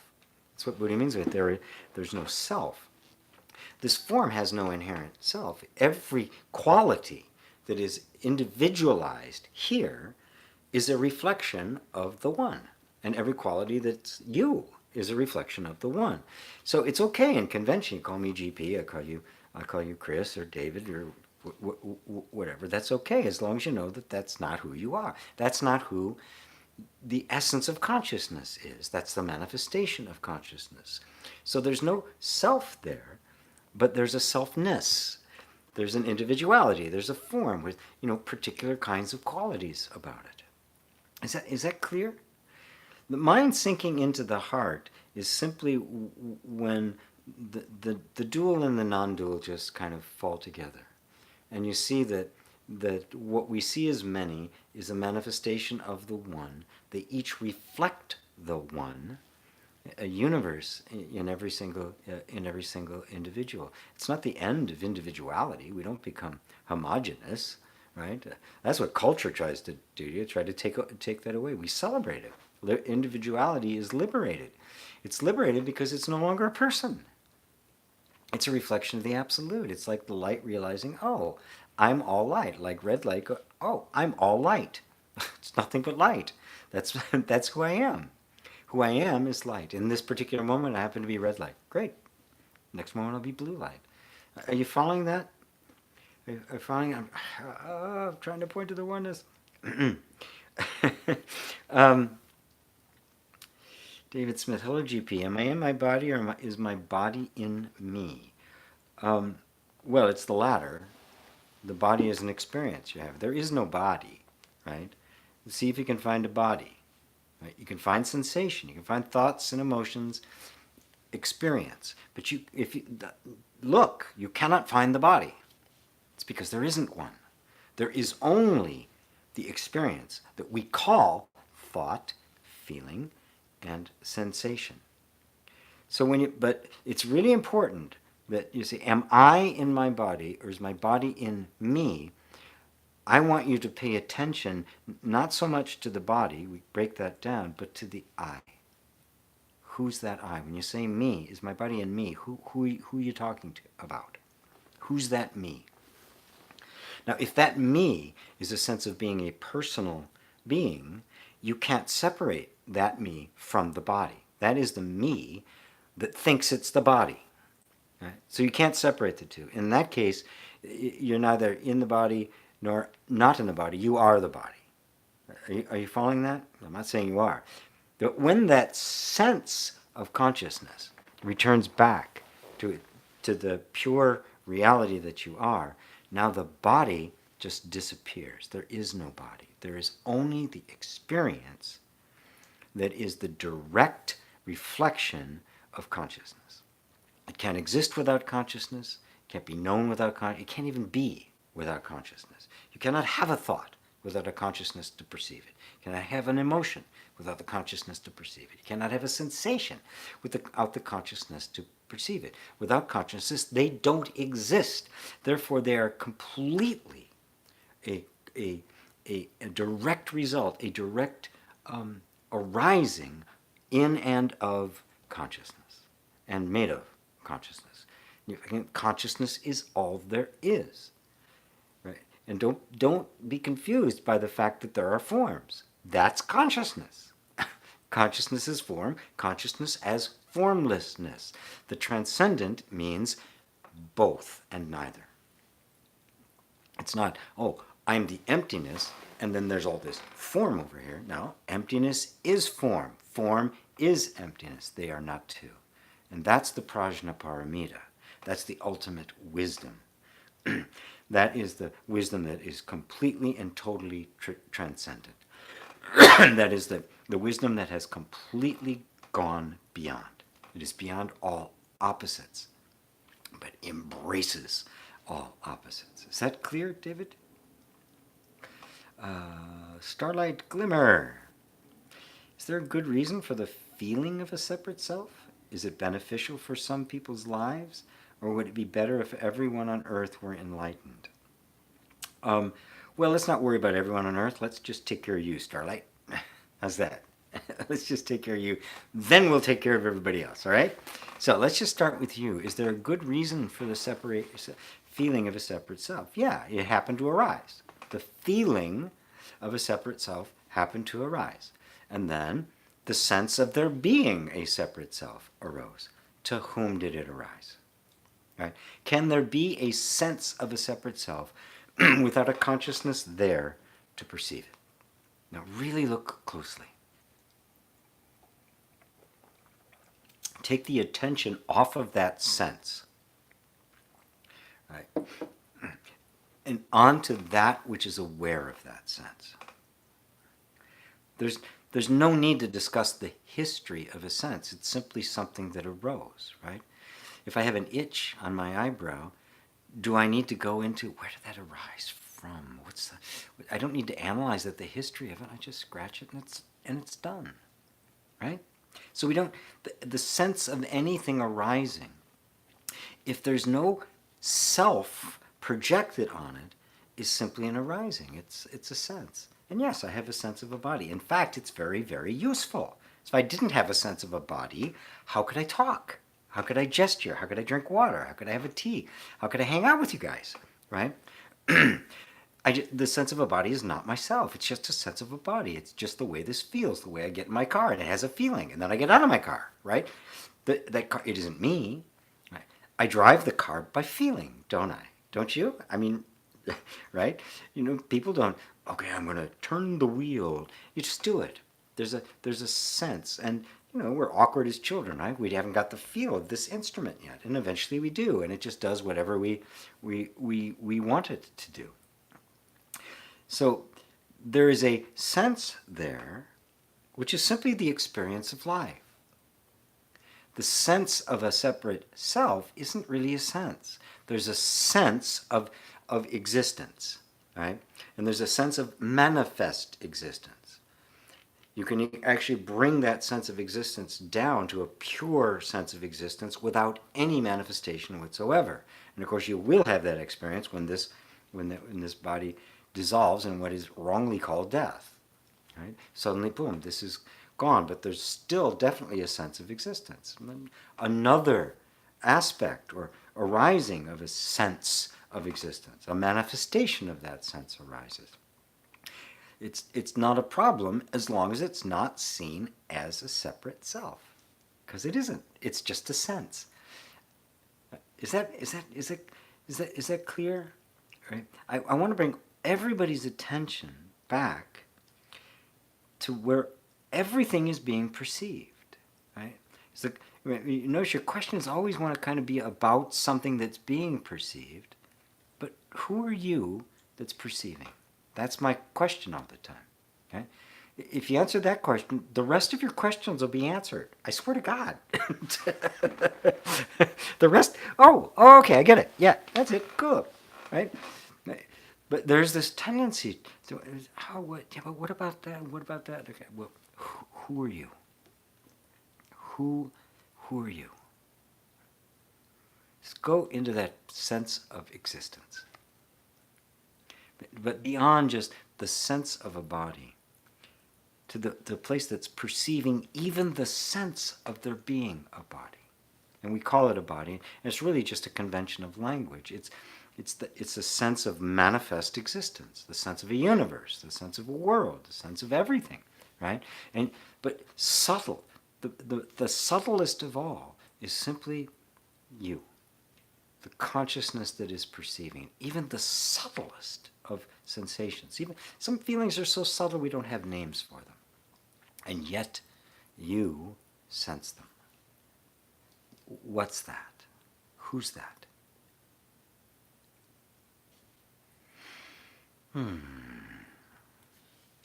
Ava says, your analysis of doership was for me perfect. It really allows to see the sense of doership, just like any other sensation or thought, perfect feeling, but not to the doership. Thank you so much, GP. Yes, it is a sense, that's all. And it's a necessary sense, right? I'm not playing it today when I play my little drum thing, right? I need a sense of that there, right? And that's all it is. But there's nobody there, right? There's not a thing there. There's not an entity there. Right? That I'm what's having the experience. You are what's having the experience. Daniel Don, in a language I cannot understand. Oh, okay, Daniel. Happy day. Radioactive Daniel Don, I guess, huh? Docs, hey GP, I find it considerably difficult to be present when I'm around people and join conversations. My previous knowledge pops up automatically and drags me along. All conditioned responses are stronger when I'm not alone. Oh, I see, right. Okay. No, they're not. And stop telling yourself that. The sense arises, and then there's a habit of thought that says, oh, this is a strong desire. But that's just a thought. It's not. It's not any stronger. Really, if you believe it is, it becomes your experience. Not because it's true, but because you believe it. That's it. That's the only thing that empowers it. So you say, I find it considerably difficult to be present when I'm around people and join conversations. All right, now notice that. That's a belief. It's not the truth. Are you different when you're around people than when you're by yourself? Is consciousness somehow worse off when it's around other people than when it's by itself? Your consciousness, right? You're thinking of yourself as someone trying to get to awakening. You've had some experience, and now you're noticing that there's habitual patterns when you get around other people. Conditioned responses come up. And you go, oh, it's a problem. It's not a problem. You're noticing it. You're seeing it. Conditioned responses are happening. Right. There it is. Right? Who's noticing it? Right? Now, if you don't turn that into a story, say it's considerably difficult, which is just an idea, then you simply notice that there's an energetic pattern going on. It's an energetic reaction. The moment you see that without a story, you're free of it. It may continue for a while, but it will no longer drag you in. What's dragging you in is this thought you keep believing that says it's considerably difficult. No, it's not. And then it says, I'm better, I'm stronger when I'm alone. Now, that would mean that you're going to have to be alone for the rest of your life, which I don't recommend. I mean, you're not alone with, right now, you're with me, right? Is it harder, right? Is it considerably difficult? No, exactly the opposite. I'm someone, right? We're hanging out having a conversation, right? Yeah, you're typing and I'm speaking, but we're having a conversation here, right? Right? So don't put those burdens on yourself. Don't make yourself less than you are. You are the self. Period. Right? You don't have to become the self. You have to make yourself. You don't have to overcome all these obstacles to be the self. You are the self. Which means that the thought you're not has to be seen and done away with. Right? Because it's not so that you'll become the self, but because it's not true. Right? So stop telling yourself you find it considerably difficult, and instead just watch what's happening. Right? And you'll find it's not difficult to watch. It's not difficult to experience. You do it all the time, right? You're having experience, aren't you? It's not difficult, and it's not harder when you're with people to have an experience than when you're alone. It's not, oh, I'm alone. Oh, it's so much easier to experience. It's just a thought, my friend. It's just a thought. A thought believed becomes the thought experienced. That's how powerful consciousness is. But what we're experiencing is consciousness waking up to its own stupid thoughts. It's like, oh, that's not true. It's true because I made it true. How can I make something true? Because you're truth. That's how. Whatever you say is true. Whatever you say becomes the experienced reality. So be really careful. It can't possibly be more difficult here than there. I'm no less me here than there. Therefore, it's the same. That thought isn't true. Gone. Poof. Dissolves. Is that helpful? Thanks, ducks. Thank you for sharing that, by the way, because you wouldn't believe how many times I hear that, right? Now, that doesn't mean, that doesn't mean you should, there isn't times where we should just kind of draw into ourselves. As I mentioned, Christ did it all the time, right? Up to the mountain, whew, yeah, this is great, right? And then back down in. But do you think, he went, oh God, conversations. I find it so hard to be in these conversations with multitudes. Of course he didn't. Of course he didn't, right? It was, it's the same truth there as there. You are the self. All of you, you are the self. Repeat after me. I am the self. That's the truth. The cards, the deck is stacked in your favor, right? Because you are the self. You don't have to become the self. You don't even have to assert the self. The self is self-asserting because it's the truth. The truth does not need anything to assert itself. It's just the truth. Rock steady, unchanging, done. Thank you. Okay. Robert says, Watt says, when you truly realize that there's nothing you can do and nothing you cannot do, liberation comes. Then the mind stills, and you are meditative. Meditation is not a thing you do. True, it is not. It's often presented as a technique. And in fact, oftentimes in the beginning, it has to be approached like that. But that's not what it is. It's self-realization. The moment as you're sitting and meditating, the moment you realize that you are looking at thoughts, you are awake. Okay? Now the mind's going to immediately jump in and say, well, if you are awake, then, and it's going to give you all these lists of experiences you're supposed to have, which would mean you are awake. Are you experiencing right now? You're awake. Period. That's it. It's just we have these ideas as to what we should be experiencing as awakening, rather than just recognizing it's awakening, having an experience. And this is the experience it happens to be having. This one right here, right now. Is there ever a moment when you're not experiencing? That means there's never a moment when you are not awake. You are awakeness itself. There's no one who needs to awake. Awakening simply goes, oh, I'm awake. I've always been awake. I've never not been awake. Experiencing, I'm always experiencing. Oh, that's it. It isn't a particular kind of experience. It's the actual experiencing itself, which never stops. That's awakening. Are you getting this? Are you with me here? Are you with me? Oh, Meryl. Hi, Meryl. Hi from Queensland. Ivan. Hi from Bulgaria. Hi, Ivan. John. Thank you for both answers. Very satisfying. Thank you. You're welcome. Very good. Very, very good. John M. laughed at, I don't care how many letters are after their name. Wooter says, you're on fire. Thank you. James Breeden, hello GP. I hope you and everyone in the chat is doing well. Truly love and blessings to all. Thank you. Thank you, James. Very, very sweet. Yes, love and blessings to all. Starlight says, in the Bible, God told Moses that nobody can look at him and live. Is this saying that when someone experiences the I am, their idea of themselves as the separate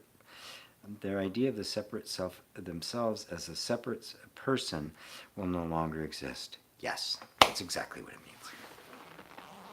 When you see God, really see God, you see the self, the only self. And therefore, the false sense of self cannot exist there. That's the fire in the bush that burned without being consumed. It was burning up everything except itself.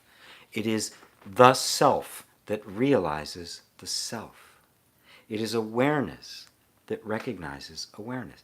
Does something not aware recognize awareness? How could that be? It is consciousness that recognizes consciousness. How could it be anything else? So yes, no one can see God and live. Right? The old you has to fall away. Because to see God as it really is to know yourself. Be still and know that I am God. The I. The only I. The only I there is. The only self is what is referred to in religion as God.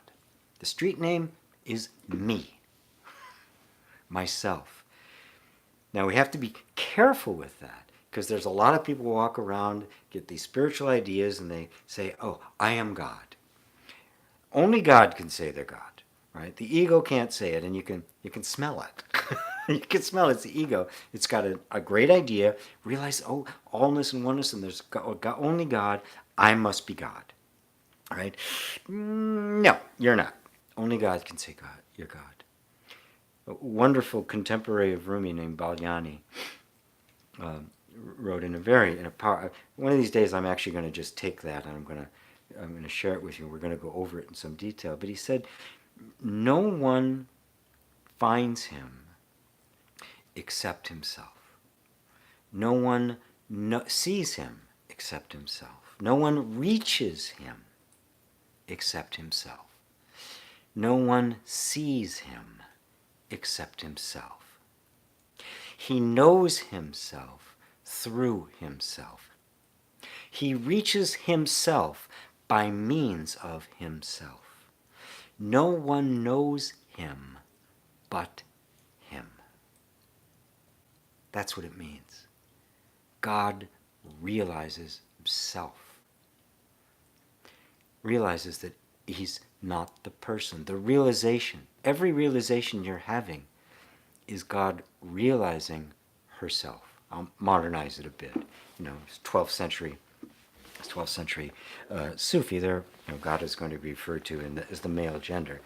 We have every authority to refer to it as it or she, right? I like she better myself. It's just more gentle than the bombastic God. It's always God realizing God. How could it be anything else? It's always the self realizing the self. There can't be another self that realizes a self, can there? It's the realization that there's nothing but the self. And so the Buddha, as I said earlier, the personal realization of Buddha knowledge is the realization that there is no person, that there's no one who's realized, that there's no one that has awakened. There's always and only been the self. And that is you. The one who's hearing my words right now is that one. That one. It's not two, right? One is one, right? It's like, oh yeah, there's one. I'm going to become the one. Who? Who's going to become the one? Except the one. It doesn't have to become the one. That's the paradox. That's the big cosmic joke. Oh, Ava says, I love contemplating Balyani. Not a lot of people have heard of him. I hadn't heard of him. It was Rupert Spira that turned me on to him. Dave, and I don't know who turned him on to it. Dave and Elaine. Thanks for your answer, GP. Your pointings are always clear and insightful. When seen, it is clear that it is consciousness that awakens to itself, not the self that awakens to consciousness. Yay! Thank you. Yes, that's it. That's how we really begin to fall into it. You don't have to attain anything, folks. You're it. We only have to dispense with the idea that we're separate and that we have to attain something. And, of course, the essence of that is this image we hold of ourselves as a separate self, which is just an image in the mind. It is not a truth. It's not a fact. It is a habit of thought that has simply never been scrutinized. Satsang is where we sit and scrutinize it. We look at it, we break out the microscope, we look at that little puppy and go, there's nothing there. I can't find anything. I can find, empty space. I can't find anything. I can't find a self. Well, that's because the self is the one looking. You can't find the one looking. There'd have to be something else in order to find it, right? Having never left the house, you are asking for the way home. You cannot find what you already are. You cannot gain what you've never lost. You cannot become what you have always been. It is a dispensing of the thought, the belief in a separate self, not an actual separate self that has to somehow struggle to get out of itself and become the self. It's only a thought in the mind, but believed strongly enough that it colors our experience. We think we're looking through the eyes of a separate self, when in fact you are nothing. You are the self, looking and seeing nothing but the self.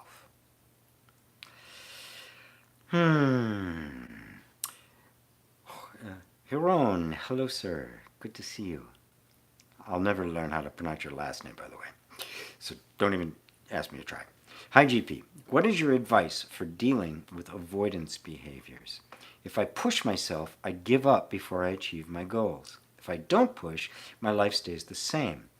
And I'm not entirely content with it. It's a great question. Both ways won't work. If I push myself, okay, I pushing myself, who's the I that's pushing and who's the one that's being pushed? Or if I don't push myself, then my life stays the same. Well, that's your fear, right? You assume that if I don't do this effort, my life's going to be the same. Has your life ever been the same? Right? I mean, if we stand back and look, I mean, are you the same you were when you were 10? Life unfolds all by itself. We don't trust that. We think somehow we've got to make it happen. You don't. You don't have to make it happen. Here's what I would tell you to do. I would look at your goal. Look at the thing that you are wanting to accomplish, and really dig into it deeply. Look at what it's going to bring you. What is it about it that attracts you? What's the essential quality of it? What's the character of it that you're trying to attain? And then compress that gap. Because what it always is, in every one of our goals, is an attempt to attain a certain kind of feeling, a certain kind of experience, a certain kind of life. It's always a quality of experience that we're after. Right? And we've just so projected that quality of experience on particular circumstances that our goal becomes about attaining those circumstances, when the goal should be about attaining the quality that those circumstances represent. If you turn it into a quality that this represents, you find that you can embody those qualities right now. That they don't actually belong to the circumstances, they belong to you. And therefore, the building blocks of your goals are the very feelings that you thought the goal was going to bring you. So now your attention comes within, and you start discovering these resources within yourself. Now, you don't have to push yourself from there. You're already there, right? You discover the inherent qualities that belong to you as being the true self. The universal, infinite qualities of being, which are inherently and naturally yours. That you have believed you're out of existence by projecting them on some future condition or circumstance or time. Right? So now, the entire relationship between you and your goals switches. It becomes the desperation of trying to attain something you don't have becomes the joy of expressing what you do have. And I don't care how small it may seem that feeling is, and how big it looks when it's attached to the goal. That feeling needs to be discovered here and fanned. That's the meaning of the biblical story of Jesus multiplying the loaves and the fishes. He started with what he had and he multiplied it, right? The miracle of it is that he didn't go, oh, they don't have any food, send them away. That's what the disciples said. No, don't send them away. So they're going to faint. He said they'll faint on the way. They don't have enough food. Well, what do we? We don't have any. He said, well, what do we have? He didn't go to what was needed. He didn't have a goal. He wasn't sitting down to try to figure out how he's going to, magically make all sorts of stuff appear. He said, what do we have? And he celebrated what we had. Just bring it to me. Now, again, boy, these stories can get so deep when you realize that when Christ was speaking, he was representing the I, the true I, the Father. If you've seen me, you've seen the Father, he said to Philip. I and my Father are one. He was manifesting the infinite I am, right? So what we saw as the human being Christ was literally the embodiment of the Father, the One. Right? Are you following that? So when he said, bring it to me, that's what he was doing. Bring these qualities back to me. And I say the same thing to you, Hiron. The qualities that you think belong to those, bring them back home. And then bring them deep into the sense of being. And you'll find that those qualities you already have. With that, the more content you become with that, the less attachment you have to the circumstances, the more those qualities will begin to grow. You'll become this beautiful garden in which these incredibly beautiful characteristics can grow. Does that help, my friend? Rohan, quick thought experiment. It's rough seas and you're on a boat for several hours. Intense nausea sets in and there's nothing you can do about it. What's your experience? Are you free from suffering? Well, it depends. What your experience is, you're on a boat, you're nauseous. That's your experience. Now, there's no suffering in that yet, is there? I'm just experiencing, there's just nausea. And of course you could. It's very possible. Right? And a sage, it could be a sage who's been, who's never been on a boat. It could be quite nauseous. The sage won't be suffering. Why? Because the suffering's not in the experience. You are free from suffering if you project no meaning or interpretation on an experience and you just experience the experience as itself. From what a lot of people think, no suffering, then I'm not going to be nauseous. You might not be. It does happen that way sometimes, but it won't be that way if you're thinking that if the nausea is gone, then I'm going to be okay and I'm not suffering. That the suffering is in the nausea. It's not. It's in the thought about it.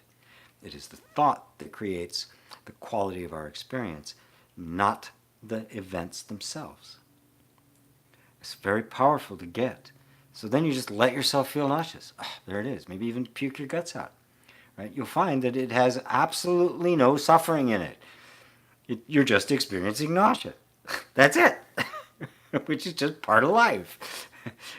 Right? So don't think that awakening means everything is just roses from then on. It's not. The full gamut of human emotion is experienced, all of it, intensely, with no buffering, right? But there's no suffering in it.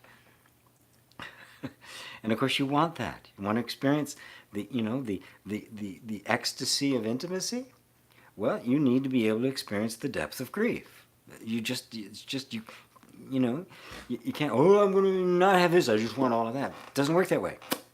It's all. Or your life becomes very narrow and compressed, which is what most people do.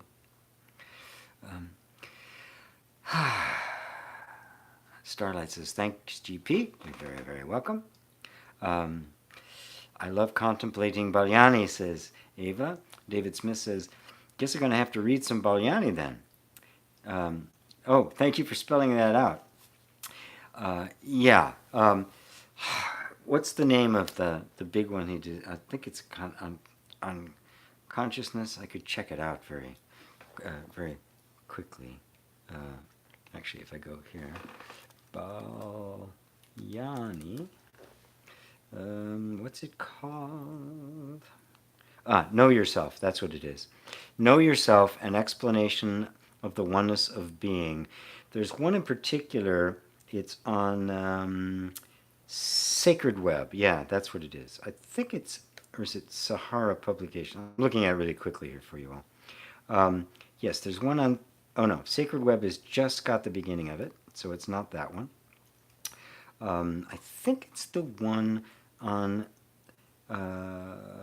yes, it's on Beshara, BESHARA.org. I think, no, that's it, not either. Shoot. Sorry. One quick second and I'll find it here. I knew I've seen it, or maybe I'll have to find it and then post it. Maybe it's Beshara Publications, books, because some of them, there's some that are there that are available, and Spirit Work or something like that is the name of it. Sacred Web, nope, that's not it. Anyway, okay, you don't have to buy it. It's available free as a PDF. I think one place has it just online on the screen. But it's a very good read, and what you'll see, it's very Sufi in its language, which means it has a lot of devotion. It refers to God and the Prophet, and refers to God as a he. But it is, but you'll get it. He's saying exactly what I'm saying, only from. It's very much a heart thing, which is what I love about Sufi. It's so much of the heart. So it touches. My mission is to try to touch our hearts. And we have to be very intellectually precise and really go and really examine these things. But hopefully you can feel the spirit behind it. The spirit behind it is happiness and liberation, right?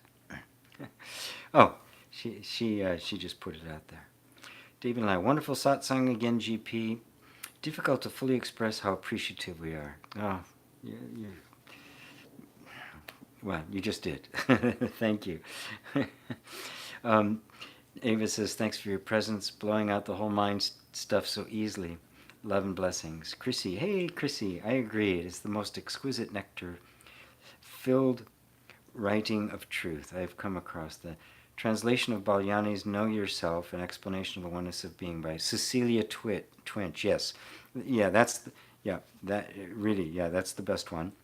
Who is a British Sufi academic. You can buy the small book online through Amazon from Bishara, and you can also download as a PDF. Thank you, Chrissy.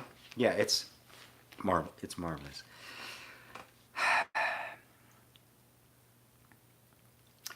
You are the self. Right? Start with that as your premise. Really. The idea that you're somebody trying to become the self. Don't let that take root, because it's not true. Right? I mean, either you are the self or you're not, right? Either it's true or it's not true. It can't be a mixture of it. So take the position, and then look, you see, don't take it as a belief. Take it as a working theory, as a hypothesis to prove for yourself, and examine it, till you become convinced that, well, what else could it possibly be? All I know is consciousness. Because consciousness is, without consciousness there is no knowing. So it can only be what I am. Not just an attribute that I have. It can only be what I am. Because no attribute could be perceived without it. It is fundamental. It couldn't be anything else. So, thank you to everybody. Thank you. Elsa says, gee, could you tell me how to deal with negative emotion? I always try to push it away, but it makes me feel worse. Stop pushing it away. Notice you want to push it away because you don't want to feel it. What happens if you just let yourself feel it? Folks, I urge this on everybody. This is part of the spiritual practice. You can't just examine things non-dually without total self-acceptance. Right? This moment, just as it is accepted as it is. Non-duality, awakening is not, all these conditions change. Awakening simply means there is no longer any argument with what you are feeling. So if there's a feeling there, first off, who told you it was negative? There's no such thing. There are only feelings. The mind, in its attempt to suppress, to prefer this over this, calls that negative and then wants to get away. And then you push it away and you feel worse. Well, of course you do. You're pushing away you. You're pushing away your feeling. It's not negative. There's nothing wrong with it. It's supposed to be there. Why? How do I know it's supposed to be there? Because it's there. It's so simple. Completely turn your loving attention towards it. Drop all intention to get rid of it, change it, fix it, do anything to it. Instead, just be with it. The way you'd be with a disturbed child that came for comfort. You wouldn't push it away. You wouldn't try to go get lost, go take a course, go read this book. You just pick it up and hold it. You just take care of it. You'd embrace it. Do that with yourself. And you'll find there aren't such thing as negative emotions. There's only natural emotions. There's only emotions, and they're coming and going. And that you are more than that. And that you are, quite literally, the infinite heart of love itself. Thank you, G, and love to all. David Smith found it. James McGowan, hi, feeling contraction today. Any advice? Hi from Scotland. Feel it. That's it. No story, just feel. I feel contraction. I did yesterday. Early this morning. I couldn't meditate for for my life. It was just, and all of a sudden, well, okay, but I'm aware of all this confusion. Oh, okay, there's confusion. No problem. What happens? Confusion falls away. Right? It's sustained by your resistance to it. Right? The same awareness that's aware of the perfect clarity and perfect open and spaciousness is also aware of total confusion and contraction. Right? As long as you don't think that somehow I'm not supposed to feel that, you recognize that it's exactly the same awareness that's aware of both. And what are you? You're that awareness. So does it matter whether you're feeling completely crystal clear, like the heavens have parted, or if you're feeling like I don't know, that little character from Lord of the Rings, my precious, right? Does it matter? No, because you're seeing them from the same place. You're there. Go there. Stay there. Live there. Then let everything just come and go as it pleases.